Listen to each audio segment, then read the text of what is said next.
All right. Good to go. Good to go? Okay. Good afternoon, everyone. Or good morning to at least two of our panelists, including myself. And welcome to today's Lu Institute Flash panel on Bangladesh's challenges and future opportunities after its recently conducted elections.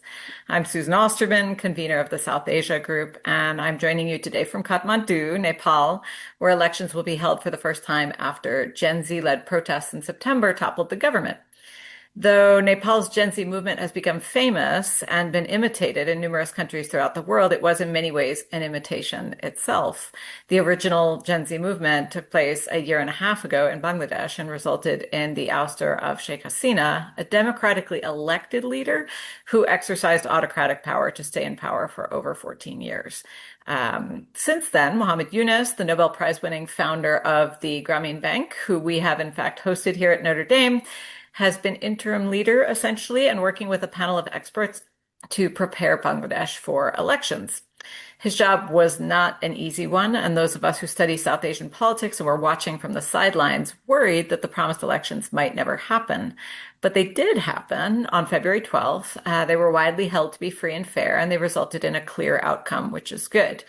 Most importantly, given Bangladesh's history of electoral violence, especially pre-electoral violence, they were remarkably peaceful, something I hope Nepal repeats here today.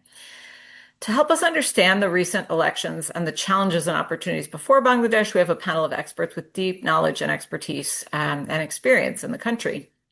Joining us very charitably from Dhaka is Father Patrick Gaffney. By the way, it is 3 a.m. here, um, who has lived and worked in Bangladesh for many years at Notre Dame University, Bangladesh. He's an anthropologist by training and very much a friend of the country.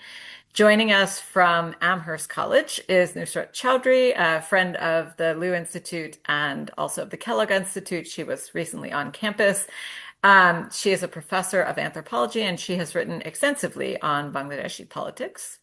Joining us from Notre Dame is Mohammad Rifat, one of the newest members of the Keough School faculty. Rifat is a computer scientist by training who focuses on South Asia. I often refer to him as a unicorn because that combination is so unusual. And he thinks about programming for inclusion, among other things. And finally, also joining us from Notre Dame is Ray Offenheiser, whose long policy-oriented career has made him an incredibly valued voice on campus, in DC, in Bangladesh, all over the world. He was president of Oxfam for 20 years. Before then, he represented the Ford Foundation in Bangladesh and has been following the country's politics and development ever since. In terms of the format of our panel, we are going to give all of our panelists about 8 minutes to talk about whatever they want to talk about with respect to Bangladesh challenges and opportunities and its politics. And then we are going to move to Q&A. I will, if everybody is shy, I will throw out a couple of questions first. And if they are not shy, I will move straight to the Q&A. Anybody who is participating can submit questions through the Q&A and I will pose them to our panelists. So without further ado, I'm going to turn it over to Father Patrick Gaffney. Thank you. I appreciate joining you here this morning or this afternoon, you in the Western Hemisphere. Just a couple things to fill in. In Bangladesh, there's a political culture that includes, I'd say, a lot of street tension and violence. They don't have a robust tradition of civic institutions that can overlap into, political choice. So the last 17 years, the elections have not been fair and not been really held in a way that is credible and legitimate. And that's caused, of course, the eventual boiling over of the last 2 years. But even before that, there was a pattern of elections that was not really successful.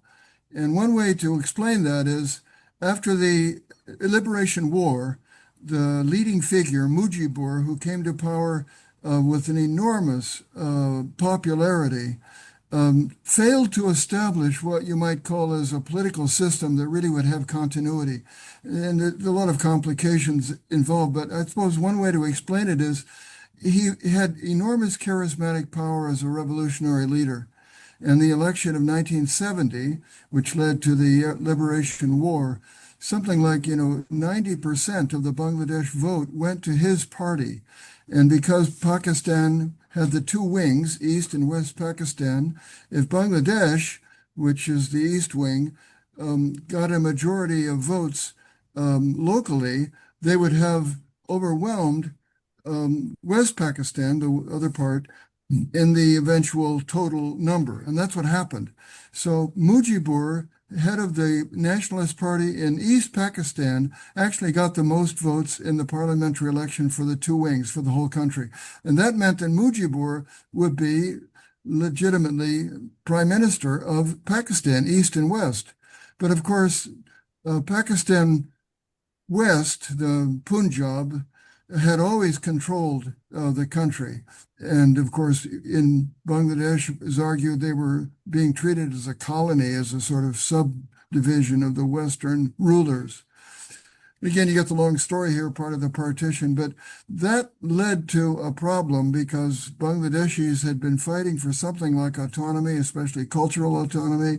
Their language was different, their kind of social system was different, their sense of who they were within the kind of larger Raj was different.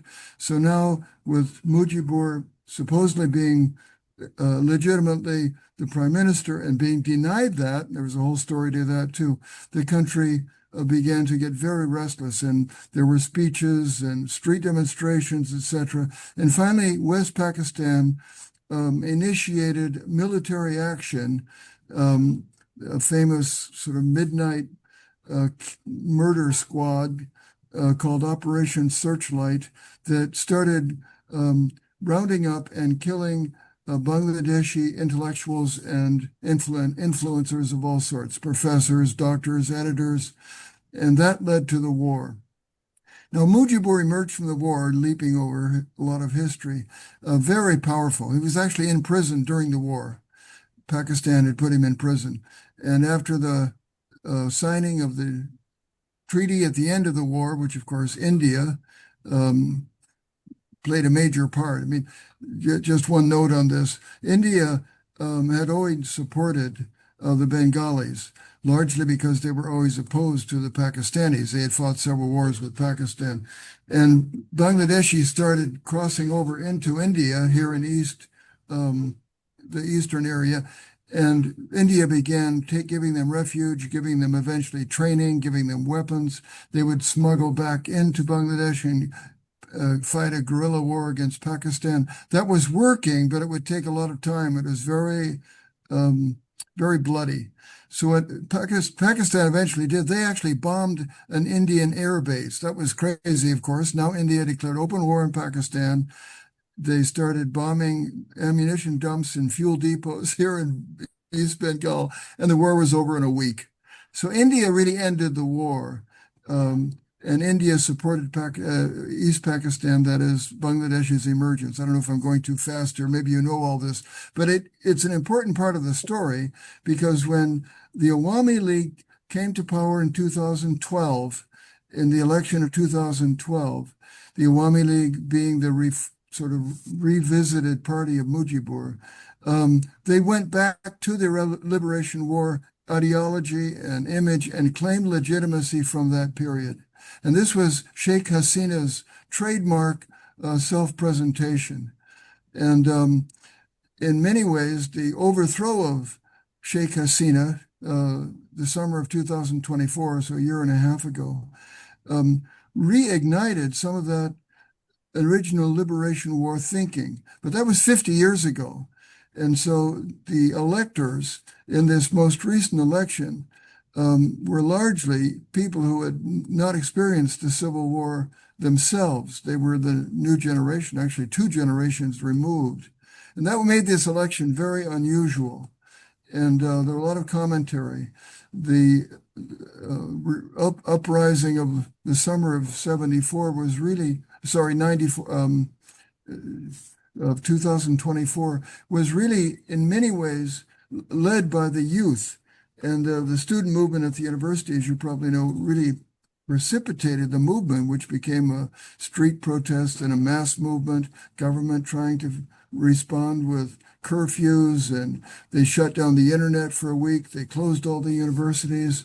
But the curfew didn't work, and people kept marching, and the government kept trying to hold them back, eventually by mass violence.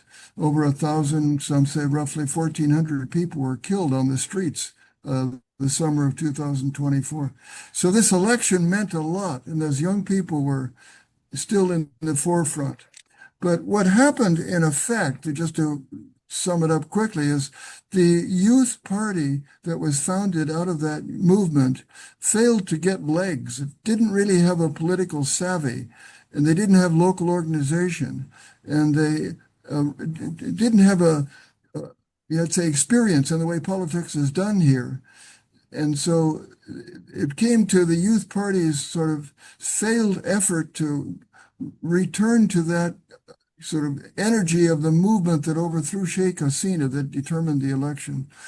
Of course, one other thing was Sheikh Hasina's ouster led to a vacuum, which was filled, as you mentioned a moment ago, by recruiting Mohammad Yunus into the election as they called him chief advisor. And he set up a temporary government, an interim government that did not have ministers, it had advisors. And that has been operating, say, from August 2024 until just this last month. And more can be said about that, and maybe others want to comment on it. But one of the things about the advisors was they wanted to set up these reform committees that would restructure, especially the election process. And they set up about a dozen committees, and each made proposals. These proposals became part of what we called the July Charter. And so a new sort of reform package was in place that was supposed to guide especially election procedures, the election commission and whatnot. So part of the election of the new parliament of about 3 weeks ago included a referendum for this July Charter. And this July Charter has now been won over. It got something like 65% of the vote. That's fairly good for a referendum. And the newly elected members of parliament, a majority being the BNP, as we mentioned a moment ago, they got about 68% of the vote. The newly elected MPs were supposed to also take an oath to support the July Charter as well as the election. But many, probably most of the BNPs resisted. So this July Charter is right now still up in the air. Are the new parliamentary members going to support it? Or are they going to not support it? And you get constitutional questions, you get political balance questions, you get a kind of a complicated thing. But right now, that's one of the questions at hand. How much is the BNP really going to adopt Mohammad Yunus's temporary government's package of reforms? Because now they're the boss. And they have the control of the parliament. They've appointed their new ministers just last week. They threw out the Bangladesh bank head and put in their own man. So that's going on right now. Just how far is the BNP going to really take over, and how far are they going to kind of build on their reform? So that's what's going on now. And there's probably a lot more to say, but I'll end it there and give someone else a chance. Excellent. Perfectly timed. And we will certainly hear more from you during the Q&A. I'll turn it over to Nusrat.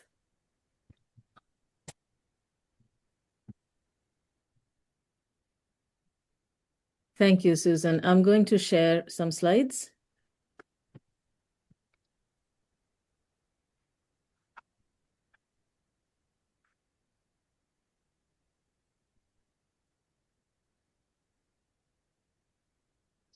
Yes.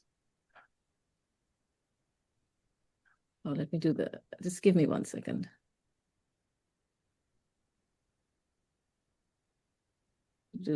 Sorry.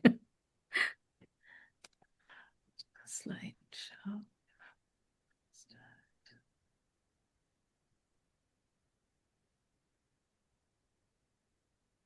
It's not allowing me to do the slideshow while doing share. I'll just share it like this. Looks perfect. And I think if you go play from current slide up in the top left, that should put you into Oh, some right, sort it of is sharing mode. working. Okay, thank you. There you go. Yeah. I actually can't do that because I need to read also my notes. So Okay, is it fine if it's just like this? totally You can fine. see it? Okay. Thank you, everybody. It's nice to see old friends from Notre Dame, and it's also nice to have a conversation about democracy from another part of the world, where, there are still a lot of people invested in the project of democracy. So, as Susan mentioned at the beginning in her introductory comments, that there was quite a bit of doubt about whether the elections were going to happen or not. So, whether people in Bangladesh think that the elections were inclusive or not, one of the predominant feelings that there is of relief that it has happened, because it's been widely deemed as a matter of survival for Bangladeshi democracy.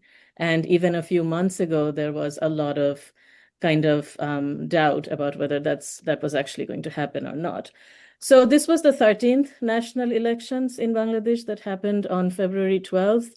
And the enthusiasm around it for many people has been compared to the kind of festivities that there are during Eid, at the end of Ramadan, that has been mentioned to me by my friends, my family. It has been reported in the newspapers that there was a lot of excitement about the elections. Obviously, it's tied to the fact that there was a lot of uncertainty about whether it was going to happen at all, because the violence in public life in the last 1.5 years, especially in the form of mob attacks against various kinds of people, including university professors, women, minorities, minority establishments, and most recently, towards the end of December, on two well-established media houses in the middle of the capital, have been one of the main reasons why, for so many Bangladeshis, the elections brought relief. And of course, not every Bangladeshi thinks so. The Awami League, the party that Father Patrick was talking about, led by Sheikh Hasina, is still banned. And they are, one of the two main political parties, and they were not allowed to participate. And one can, discuss the merit of that decision. So there are millions of Awami League supporters who abstained from voting, but there were also many others who did vote precisely because they didn't want the absence of the Awami League to create more space for religious hardliners.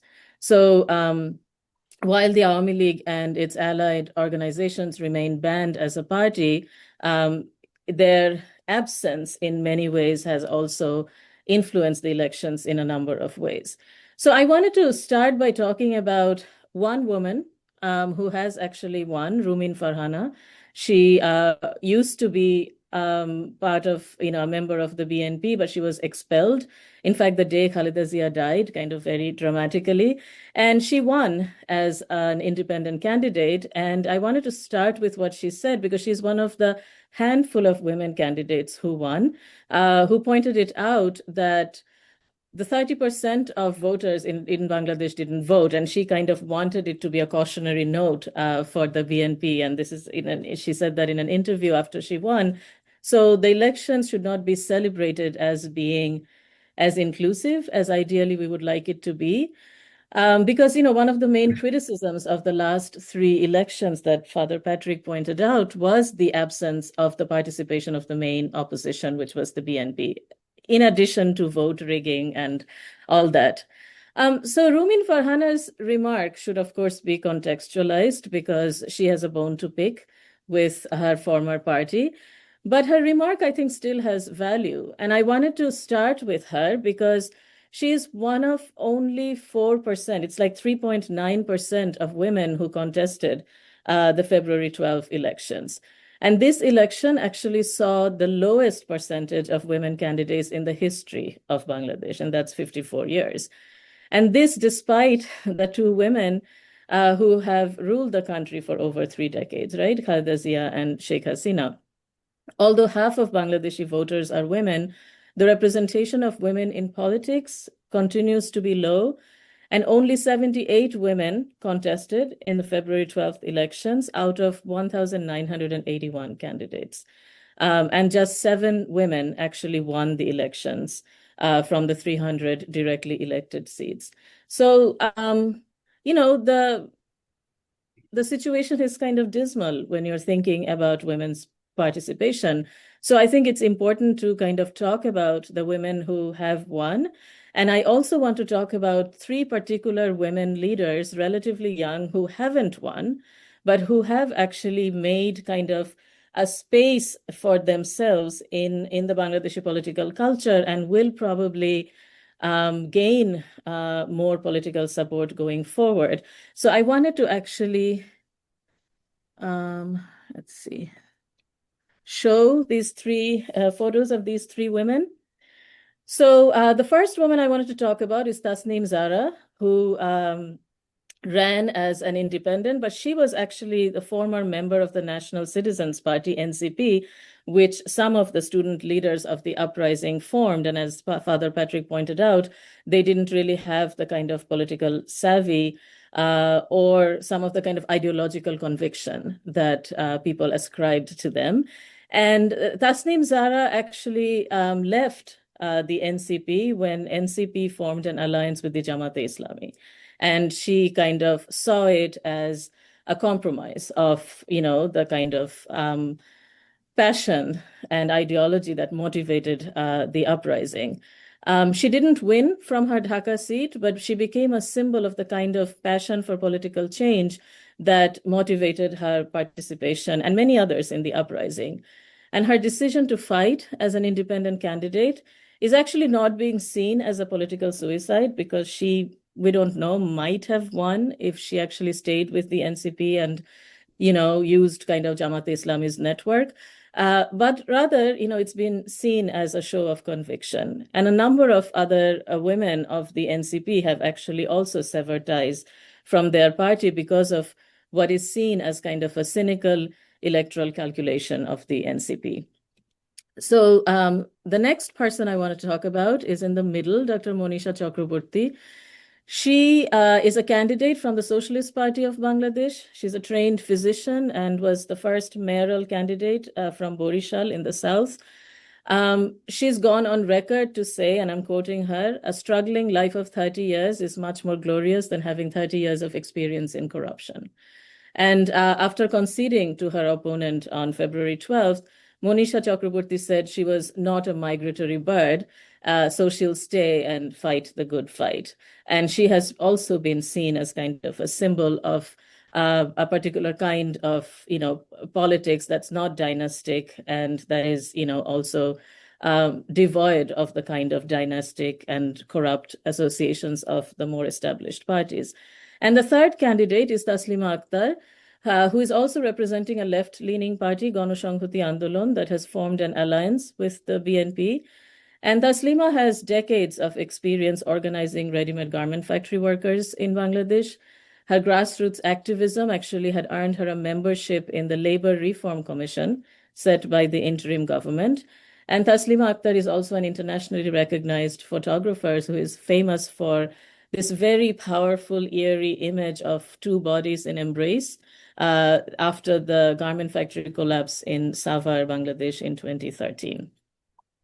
So beyond, I think it's important, to kind of mention these women who haven't won, but they have actually kind of created the conditions in which we can think about a kind of politics, beyond the conventional party politics. Obviously, we think that the NCP actually, doesn't have the political savvy, but many people also say that if NCP kind of waited and instead of compromising and forming an alliance with the Jamaat-e-Islami and kind of waited to gain the kind of grassroots support that would help them in the future, they would have actually had more kind of political staying power than what they have right now.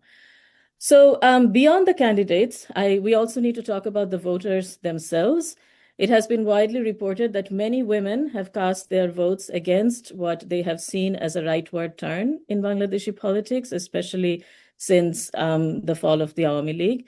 And some of the comments made by the high-profile members and leaders of the Jamaat-e-Islami, which is the largest religious political party, which is also now the opposition in the parliament.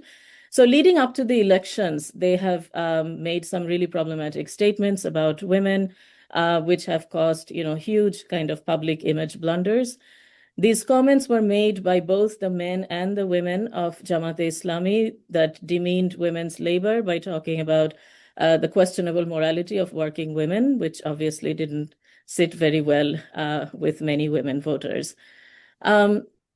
So as Al Jazeera pointed out after the elections that Bangladesh's social transformation has not been only cosmetic. Women are central to its labor force, the education system, the microcredit economy that Yunus is famous for.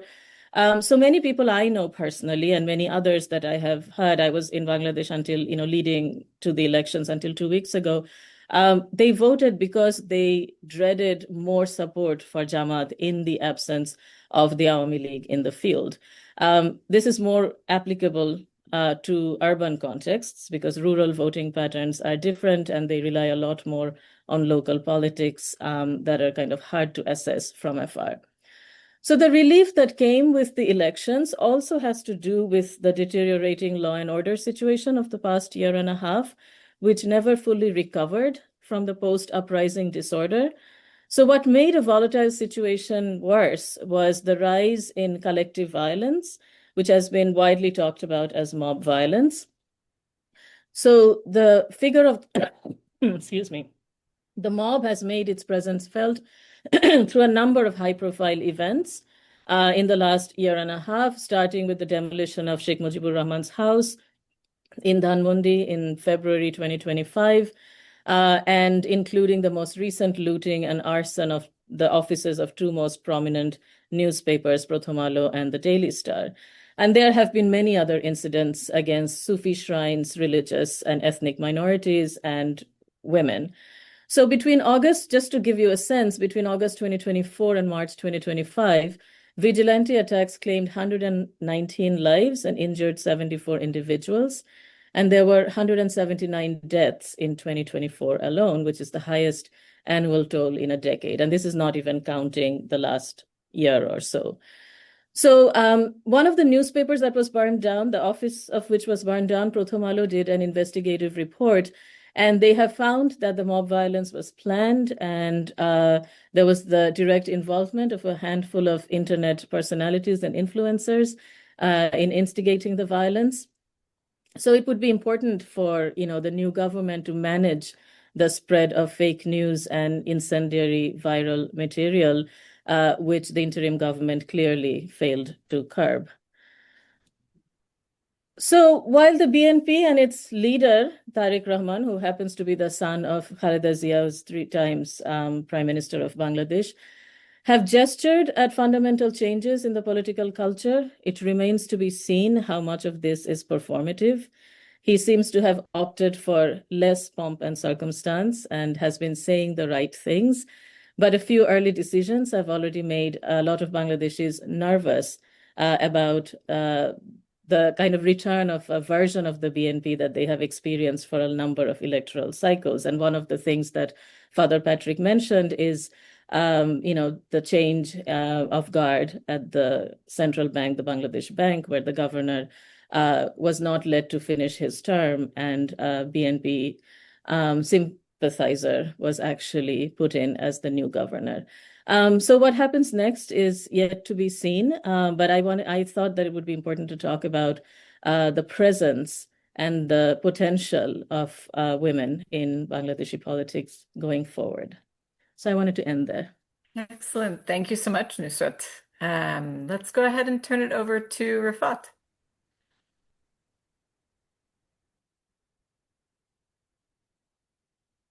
Sorry, I was muted. Excuse me.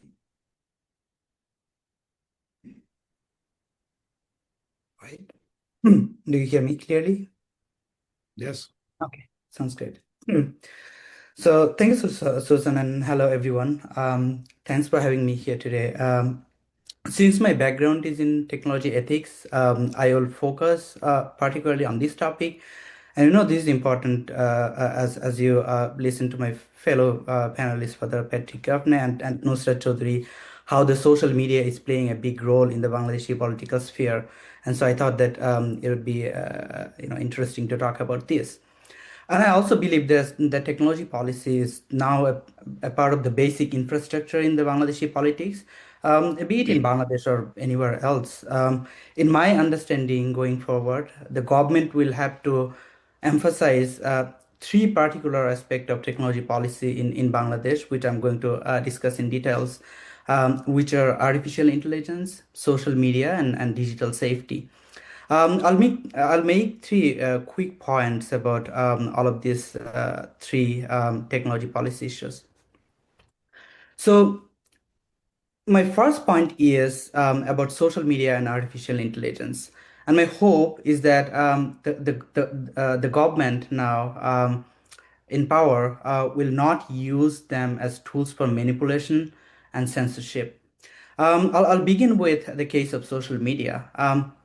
Bangladesh has just come out of a very fragile political situation, and it's still ongoing. And the public trust is in the historical lowest, I would say. And people are, paying attention. They're anxious. Rumors are traveling faster than the facts. Even small pieces of misinformation can escalate quickly and cause serious damage. Now, add artificial intelligence to this whole fragile situation. It's easier than ever before to create fake videos, fake audios, fake screenshots, the sort of things that look real and speed fast because how the social media algorithms are designed to capture people's attention.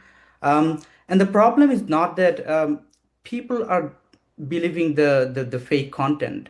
But the bigger problem is after a while, people stop believing anything at all. There's the kind of like a trust collapse in the Bangladeshi political situation, I would say. This is not only a Bangladeshi problem. Most countries are dealing with similar kind of issues with misinformation and disinformation and creating a political unstable situation. But Bangladesh faces higher risk now because the guardrails are weaker for many artificial intelligence tools. Digital literacy is not, comparative to the other countries, is not on par. So it's harder for many people to spot manipulated content. And reliable information, they don't always reach people quickly, especially outside the major cities and across various different communities because of their lack of understanding of those on the content generated by the artificial intelligence tools or the lack of digital literacy. And when rumors spread, excuse me, there often is not enough trusted and well-resourced infrastructure. For example, there are no fact checkers, independent media. Excuse me, I'll take a minute. Sorry.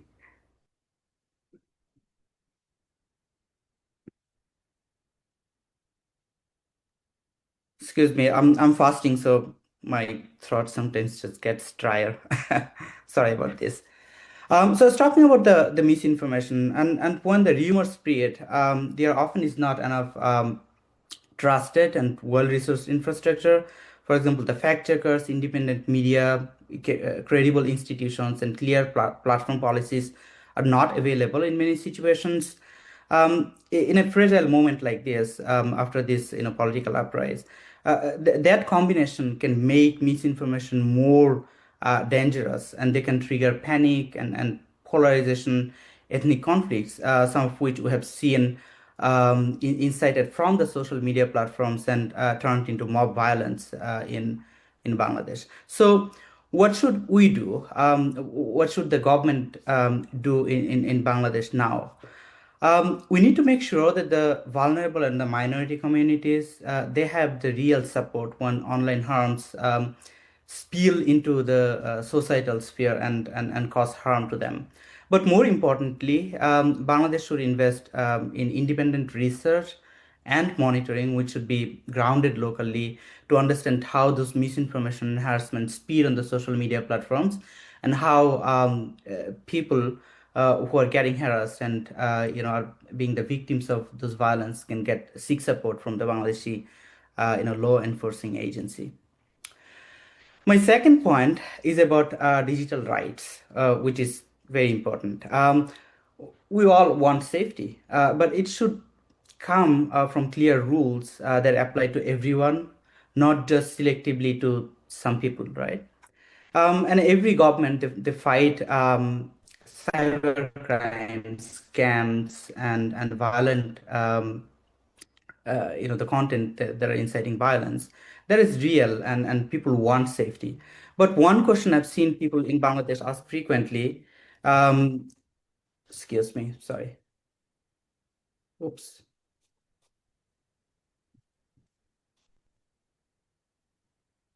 I'll just continue. Sorry about this. When you're living abroad, you keep getting calls from home. It's normal for people like me.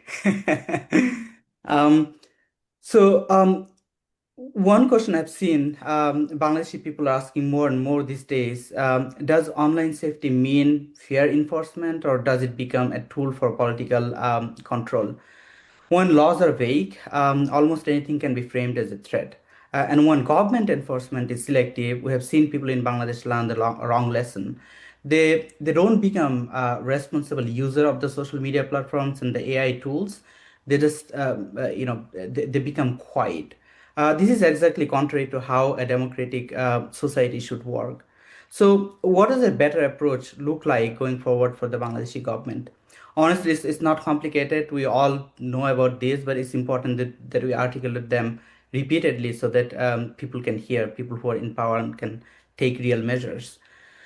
The first point is we expect from the government that the laws will be clear. When the rules are vague, people get scared, and the selective enforcement becomes easier for people in power.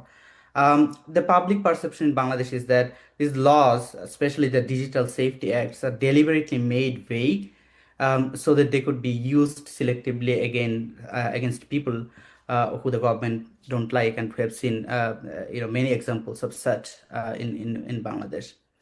Second, I do believe that Bangladesh should have independent local oversight of the global social media platforms so that they can be held accountable when something goes wrong, like misinformation, harassment, and other content that are inciting violence.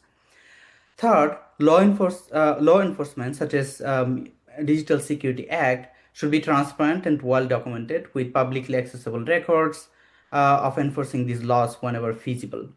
The bottom line is people should be able to trust the system and people in power when they enforce digital security acts.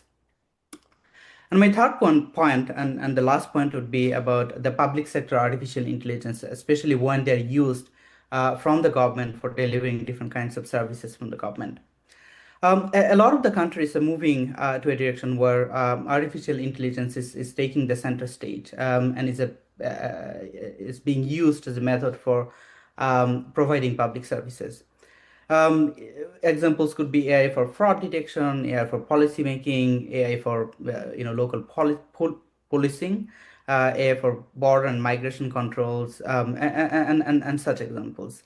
It sounds efficient, but an AI-driven public service infrastructure, they needs time and they need readiness. If we're not careful, we'll end up with a really unhealthy and unorganized public service infrastructure. People won't be able to get services if AI doesn't work sometime. And honestly, we still don't have clear agreement on who is responsible when any artificial intelligence system is breaking down. And on top of that, AI adoption can turn into a political show of strength instead of a real investment in the real public benefit. In Bangladesh, I believe public sector artificial intelligence should be designed around three practical priorities. First is we need to prioritize investing in training and research so Bangladeshi engineers public servants and local universities can actually lead the redesign of the public services. So AI projects are built around the public problems, hopefully in Bangla if it is possible sometimes, and with accountability built in those systems. Second would be, I hope the government won't build the entire future of government services on foreign infrastructure that we don't control ourselves. Some tools will come from abroad. It is normal and that is fine. But Bangladesh should also build the local capacity, local data systems, local technical teams, where possible local platforms. So we have stronger control over security, cost, and the rules of how those systems should be governed by the governments. Third, we need to be careful about what kind of AI projects we're undertaking. AI should not be adopted because it sounds modern and scores political points for the party in power. It should be used when it is clearly appropriate, when it improves real service, and when there is a plan for evaluation, maintenance, and responsibility when things can and might go wrong. I'm going to stop there, and I'm happy to talk more about all of this and let my other panelists to share their thoughts. Thanks, Susan. Wonderful. Thank you, Rifat. And last but not least, we'll turn it over to Ray. Great. Thank you, Susan. I'm delighted to be here with my colleagues. So maybe just to kind of pick up on some of the other comments, I think it is important to sort of celebrate this election as a major win for the country. It was peaceful, it was well managed. Everyone played their role responsibly. Eunice, the leaders of the interim government, the military, the election commission, the parties, and the citizenry. So I think it is a watershed moment for the country in a good way. And the results have been accepted by the parties. There's been really no challenge to the outcomes, and there haven't been hartals or violence in the streets. I mean, it's been remarkably smooth transition. I want to pick up a little bit on maybe just as an opener on where, a little bit of the history that Father was talking about, and in terms of, starting a conversation about the opportunities and the challenges going forward. One of the big, I think, important aspects of this particular moment is that a lot of the last 34 years, during which both Sheikh Hasina and Khaleda Zia alternated as prime minister, a lot of of that period has been very much focused backward in terms of the history of the country, arguing over the origin myth of the country. In other words, was it Mujib, the founder of the country, or was it Zia, the general who led the Liberation War forces? And they kept arguing about this, and there was a lot of symbolic politics of, Mujib's portrait was everywhere when Sheikh Hasina was in power, and Khaleda Zia's husband was on the walls all over the city when she was in power. In some ways, the moment we have now is whether we can move on from the dynastic politics of that era to something that's not looking backward, but rather looking forward. And so now the irony of the moment is the figure who's been elected is Tarique Rahman, who is actually the son of Khaleda Zia. And so one of the interesting things I think many people are watching is, what is he going to do? Is he going to be one more sort of figure in this dynastic history and this argument about the origin myth? Or is he going to actually try to separate himself to some degree from that and maybe build a new kind of political culture that is a little bit more modern, a little bit more accountable, a little bit more democratic, and a lot less corrupt? And so that's kind of the big pivotal moment I think that we're in. Now it's interesting. I think Nusrat actually, said something I think that I agree with, which is at the moment he's seemingly saying all the right things. The dismissal of the bank president is something that everyone's very concerned about, but at the same time I think people are finding him remarkably humble, calm. He's actually, everywhere he goes with his wife and his daughter, and he's been very pro-women in the sorts of things he's saying. He's refusing to have people who introduce him use aggrandized language. Rather, he wants to be introduced as the next speaker rather than as this grandiose sort of new political figure. And he seems to be kind of endorsing a lot of the history about, Bangladesh being, multi-ethnic and multi-religious, and largely representing secularist values in a good way. And so there's a lot of things there, and that I think people are identifying with. He also spoke out. I mean, one of the things the Bangladeshis are very sensitive about is both of the regimes, Hasina even and Khaleda Zia, both of their regimes at different points in time, there was a lot of extortion going on. Everybody was being asked to pay bribes, in order to get sort of services or all sorts of other sort of benefits from the politics of the moment. And he spoke out against chanda, which is the sort of the term in Bangla for that practice. So there's kind of some interesting things to observe about his behavior so far. And the interesting question I think a lot of people are asking is this sort of evidence of a move in a different direction, historically or not? And so anyway, I just give something to reflect upon. In terms of challenges, obviously, coming into this particular role, number one is achieving stability and national unity. In other words, keeping people off the streets and keeping them engaged in a political dialogue that's, democratic and taking place in the parliament and not in the streets. That being said, there's rising inflation. On the one hand, in other words, on average, I think the last 2 months, inflation has been going up about 8%.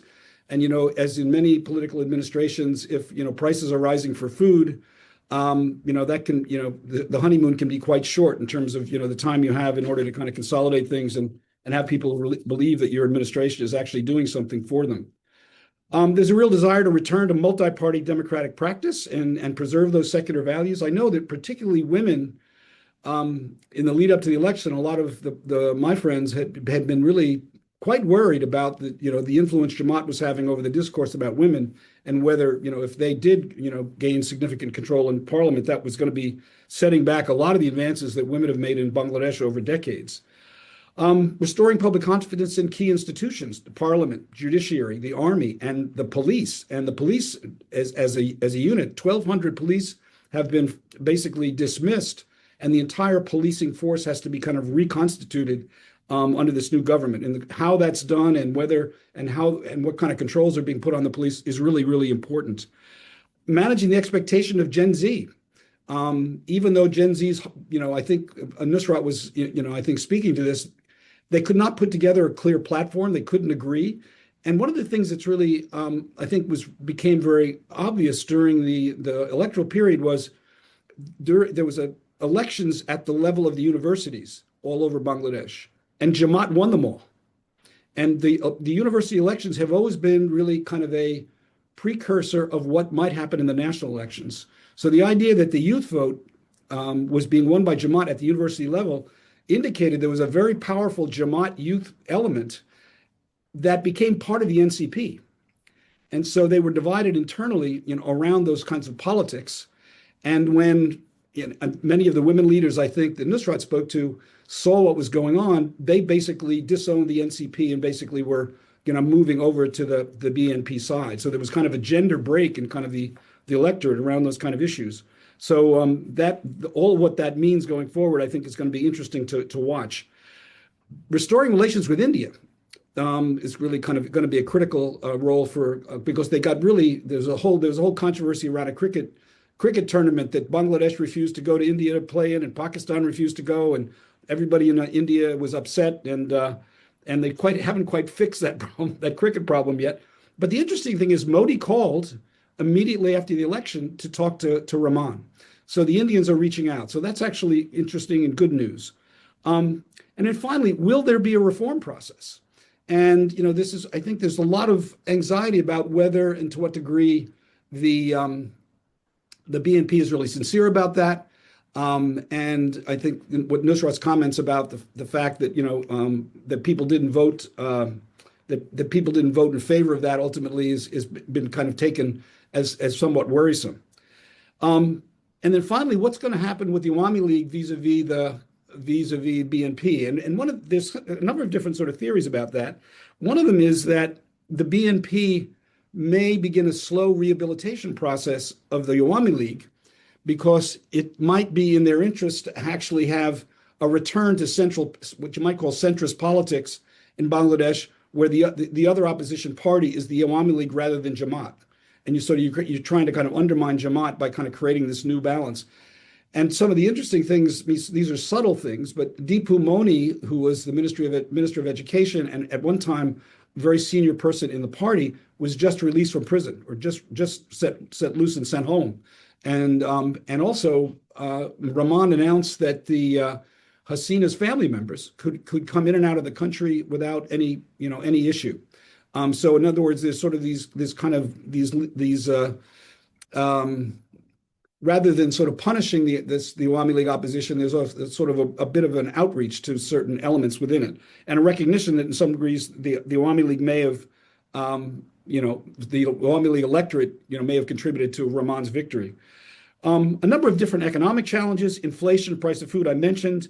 There's also a big negotiation going on with the IMF in terms of continuing support for the country. Investment and growth has actually been slowing recently, so that's something that is going to be problematic for the new leader. There's fiscal challenges, a considerable debt burden that's grown quite a bit. And maybe just finally, what should we be watching going forward? Is BNP coming forward with a new vision for the country, or is it just a return to the old status quo centrist politics with a good deal of corruption and extortion going on to sort of benefit the party through individualist kind of outreach? Are there some reform-minded BNP members? In other words, despite the fact that some people don't seem to be in favor of the reform process, are there some BNP politicians that actually might be pro-reform? We don't know that yet. Youth made a bad electoral choice, obviously, by joining Jamaat, but can they play a role in actually continuing to drive the process? In other words, can the Gen Z politics and their presence drive that? And is there any kind of reform energy within the Jamaat Gen Z crowd?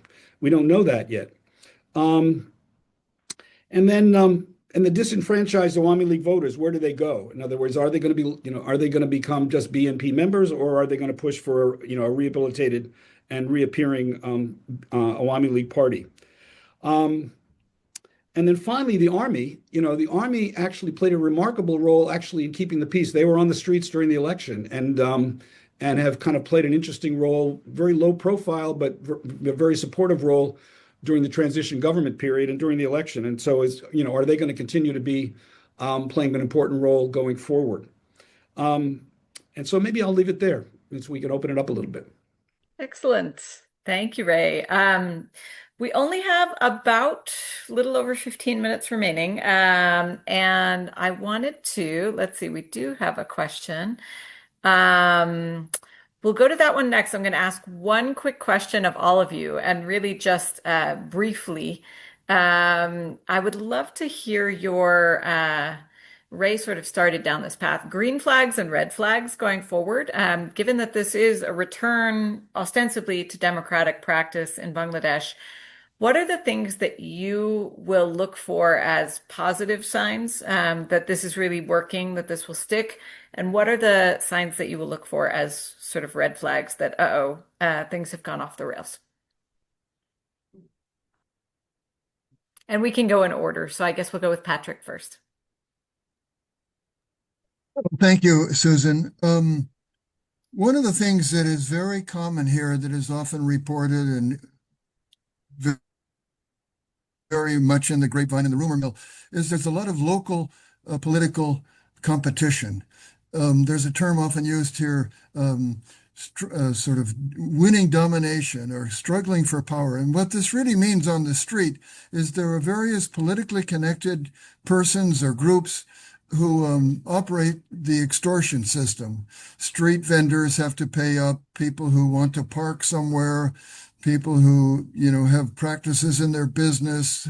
So there's a kind of, soft mafia that functions pretty much on the streets everywhere here. And I would say that's one thing that would if you're looking for kind of signs of change that are meaningful, I would say that has to be reduced. People are very aware of it, and they often take advantage of people who, might say we're on the losing side and therefore vulnerable to threats. And that has to change before I think there'll be a democratic process that works. Yeah, thanks. I completely agree. And Awami League was known for many things. It will now, be known as the fascist government, which has become this Bangla term, right? Everybody talks about fascism. But BNP has been known as the Chadabaji party, the extortionist party. And one of its most, senior members, Mirza Abbas, is kind of infamous for, collecting extortion from petty vendors on the streets to, highest level of business people. So that's an image problem for the BNP. And that's why Tarique Rahman has mentioned Chadabaji or extortion, because they want to rid themselves of that image.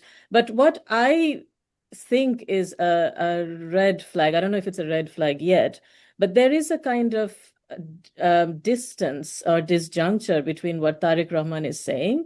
He is saying, kind of all the right things. He is, as I said, not enough, not as much pomp and circumstance.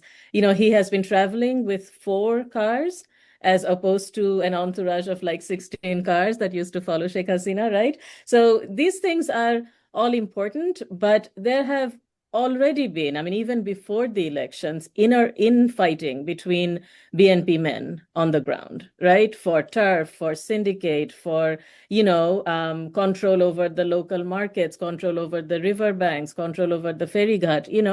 And that, I think, the BNP leadership has been struggling to kind of control that and manage that. So it won't really matter what Tarique Rahman says. If he doesn't actually know how to manage his own people. And I think that will be an important thing going forward. And also there are some kind of gimmicky moves that not just Tarique Rahman, but some of the ministers. For example, I think the most gimmicky minister right now is the Minister of Education, who used to be a Minister of Education before, during Khaleda Zia's time. And he is kind of infamous or famous for just getting a chopper to go, to some, test into some school in a village to stop students from cheating. Those are kind of like gimmicky moves that don't really address serious problems with education. So I think that's something important to keep in mind. And I agree with Ray, and I kind of neglected to mention this, the relationship with India is really important. And the 2 newspaper headquarters that were burned down, the so-called mob, one of the things that they, blamed these newspapers for was actually kind of working for India. So that anti-India kind of conspiracy theorizing has really kind of gone unchecked. And I think, BNP can't afford to, kind of mobilize that. And India obviously can't. I mean, India has made a mistake of putting all its eggs in one basket to begin with. So I think it's a good sign that India reached out, and it's a good sign that, the new government is showing interest in forging or kind of recalibrating its relationship with its neighbors. So I think that will be really important going forward. So I go next. One of the things that makes me really hopeful about the future of Bangladesh is how the youth has risen and taking increasingly taking leads in the political sphere. Before 2024, they had a bad reputation of being politically unaware. They are playing games and doing TikToks and whatever. But then we have learned that they can actually be serious and take leads when it's necessary. Of course, I'd say that after 2024, there are some not deeply thought political moves from the young political party. There are some moves that I'm personally not happy about. Um, but they're there, they're playing their roles, and politics is evolving, and they're raising their voice. That is important. One of the so Nusrat talked about the women and their participation in the Bangladeshi politics, and one of the things that made me really happy about is Tasnim Zara's case. And in her case, social media played a big role. Before she became the face of NCP, and then she went on becoming an independent runner. She has a huge base on social media platforms because she's a doctor. She makes short videos for people. She reached people not just in her own electoral region, but also everywhere in Bangladesh. And so, and she is measured in taking actions. She speaks right, and we believe that she is also doing right as she was running the campaign. It's sort of like a similar move than we have seen from Zoran Mamdani in New York. In some sense. So that is something that I'm happy about, that social media at least is helping some, giving some people voices that they didn't used to have. On the red flag side, we're still seeing a culture where the promise doesn't turn into actions. One example is the case of the Bangladesh bank governor. Um, the previous governor, he was really a capable person. He did a great job in saving the Bangladeshi economy, and he was gearing the economy towards the right direction, many believe. But then now we have seen that, despite a lot of complaints from the civil society and from the experts, we have seen a move from the government to replace with someone that that many wouldn't approve because of the kind of background he brings, and also the belief is that he had some connection with the party in power, and that's how he gained the power. And so, as a youth myself, I'm not a Gen Z, just short of Gen Z. I think people are tired of seeing these kind of examples where the parties come with a lot of promises. They keep saying that, and then the next day they forget everything, and then they keep doing what they do. It needs to be changed, and otherwise we'll see the same kind of like cycle coming up, and that will bring more instability. I'll stop there and I'll pass it to Ray. Great. Thanks, Rifat.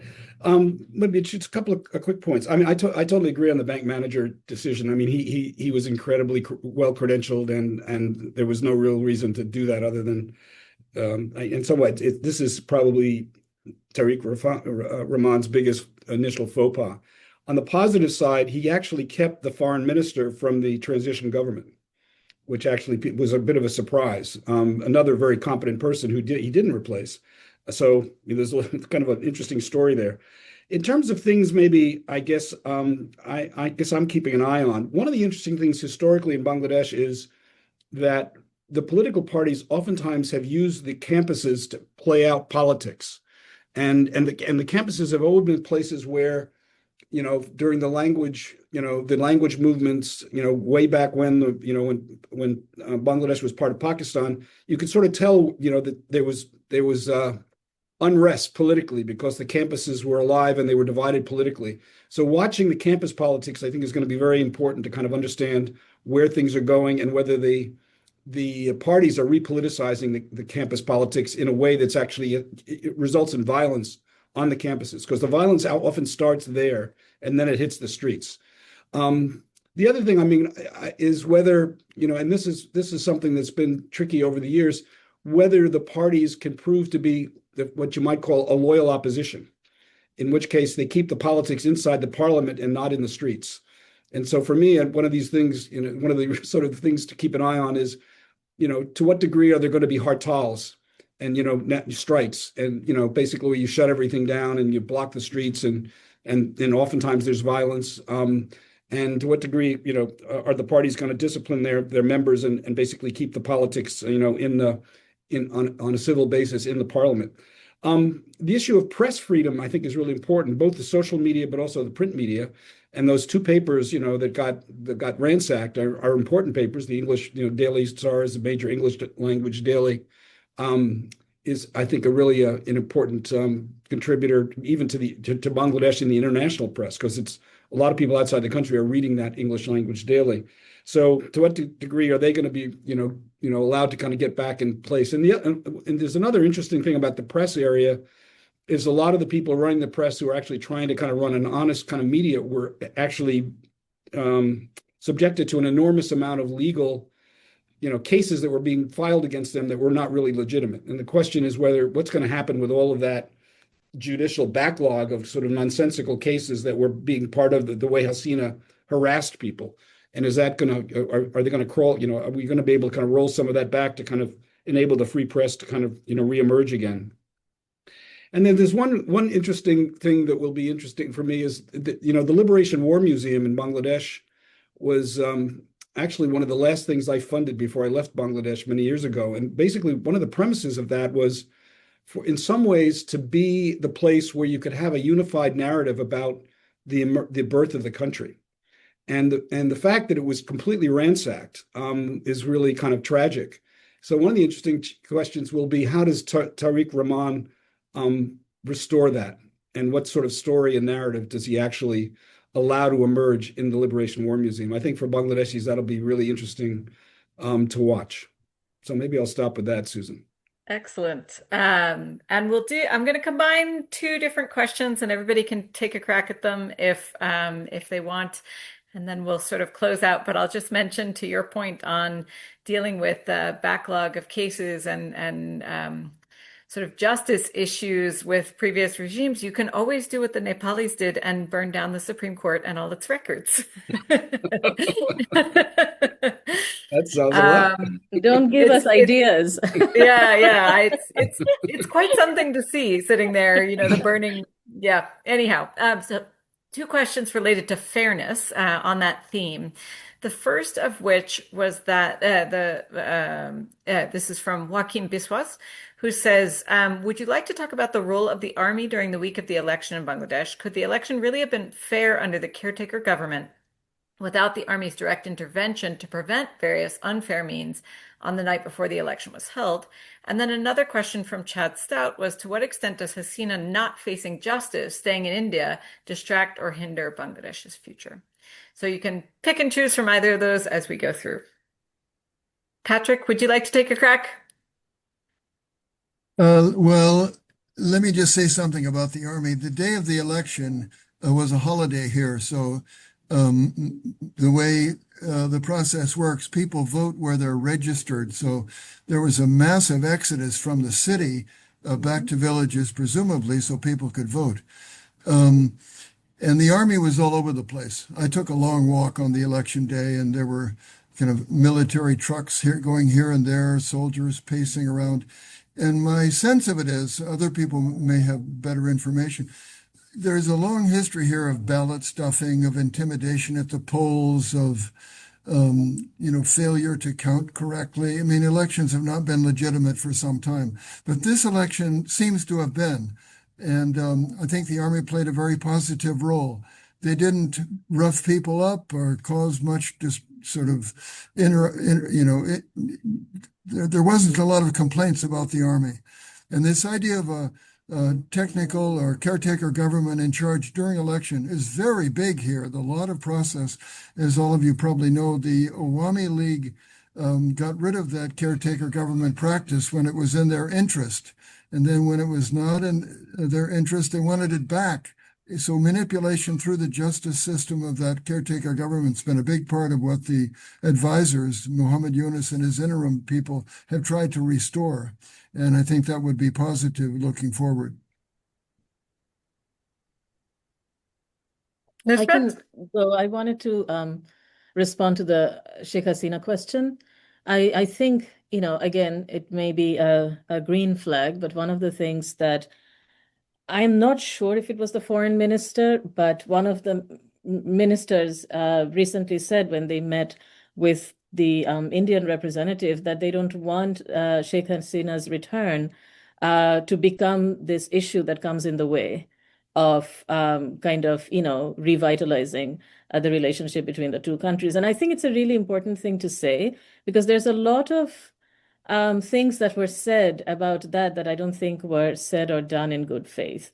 I think a lot of people who are demanding the return of Hasina, we're not going to have the election unless she's, returned back, I think knew that she wasn't going to, right? And I don't even think that the BNP wants her to, because of all the chaos that's going to ensue. And the kind of process of the International Crimes Tribunal, the procedure itself. By the way, that main prosecutor has also been changed. Tajul Islam has been removed from being the main prosecutor of the International Crimes Tribunal. So I think that's a really important point to keep in mind, that the current government is saying that we don't want that Hasina issue to become this kind of political bargaining chip, that will stop the kind of relationship or hinder the kind of relationship Bangladesh and India both need as neighbors. So yeah, I just wanted to respond to that Hasina question. Rifat? I agree with everything what Nusrat and Father Gapni said. I don't think I have enough wisdom to talk about this. But my hope would be that we don't want any instability inside of the country because someone is living in our neighboring country. And in the last 1 year, what we have seen is it has become a big issue. The interim government tried to bring her back, and then the steps have been taken. But then among all of these, we have seen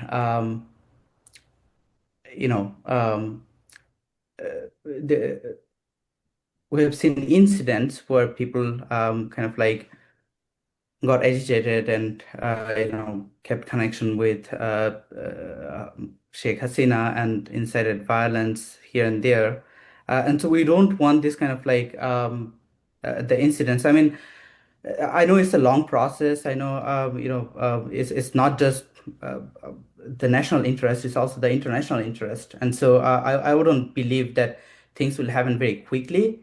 I just want that, I just hope that it doesn't become a big issue for the current government, and they deal with this strategically, so that we have stability inside of the country.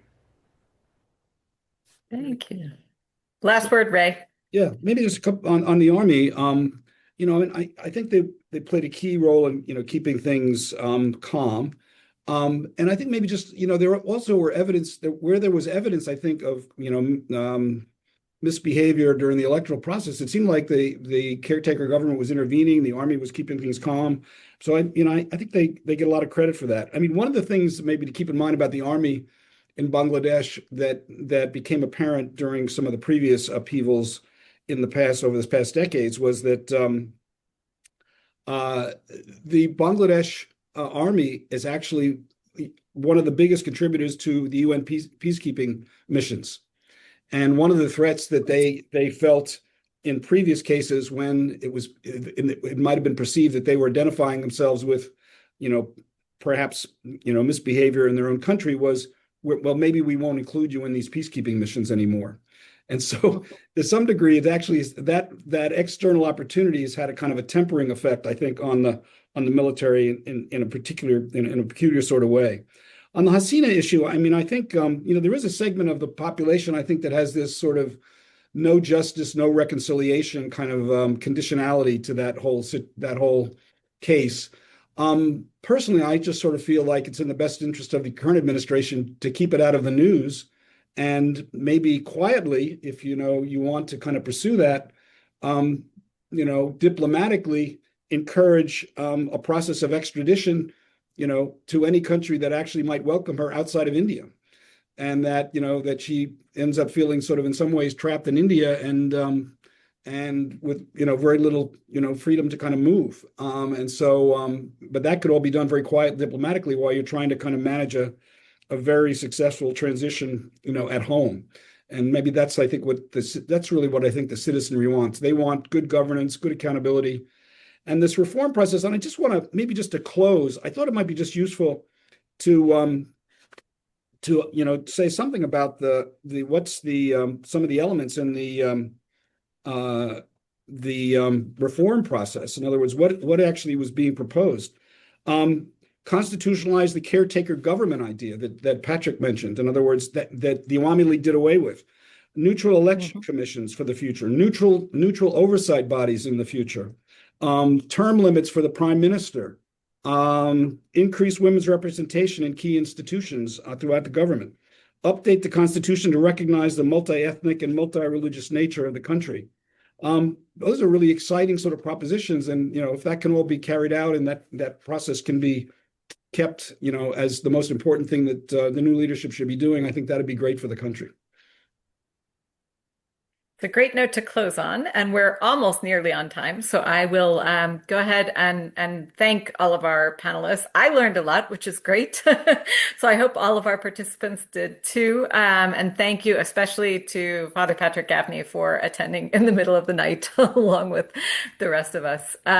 So thank you from the Lew Institute and from the South Asia Group, and we'll see you at the next one, which will probably be in not very few weeks related to Nepal. Great. Thank you, Susan. I hope you get back safely. Yes. Thank you, everybody. Inshallah, right? Good to see you, Nusrat. Take care. Bye-bye.